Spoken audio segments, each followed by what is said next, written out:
It was supposed to be a fun road trip. My friends and I had been planning it for months, and we were all excited to hit the road and explore the countryside. We had packed everything we needed: food, water, camping gear, and of course, our trusty GPS devices and cell phones. Or so we thought. We set out early in the morning, driving through winding country roads and small towns, enjoying the scenery and each other's company. We stopped for lunch at a quaint little diner and then continued on our way, following the directions from our GPS devices. But then something strange happened. We started to notice that the GPS signals were getting weaker and weaker.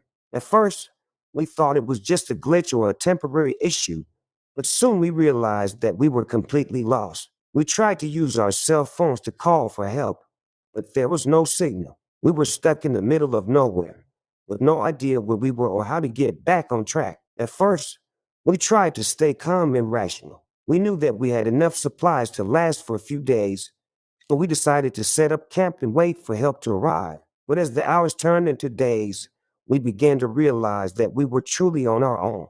We spent our days exploring the surrounding area, trying to find any signs of civilization. We hiked through forests and up mountains, searching for any kind of landmark that could help us figure out where we were. But all we found were more trees and more wilderness. As the nights grew colder and darker, we huddled together around our campfire, trying to keep warm and stay positive. We told stories and sang songs, trying to lift each other's spirits. But as the days turned into weeks, our situation grew more desperate. We were running low on food and water, and we knew that we couldn't survive much longer without help. Finally, after what felt like an eternity, we saw a glimmer of hope. We spotted a helicopter flying overhead, and we knew that we had to do everything in our power to get its attention. We gathered whatever materials we could find: branches, rocks, and even our brightly colored clothing, and laid them out in a large, visible pattern on the ground. We stood in the middle of the pattern and waved our arms,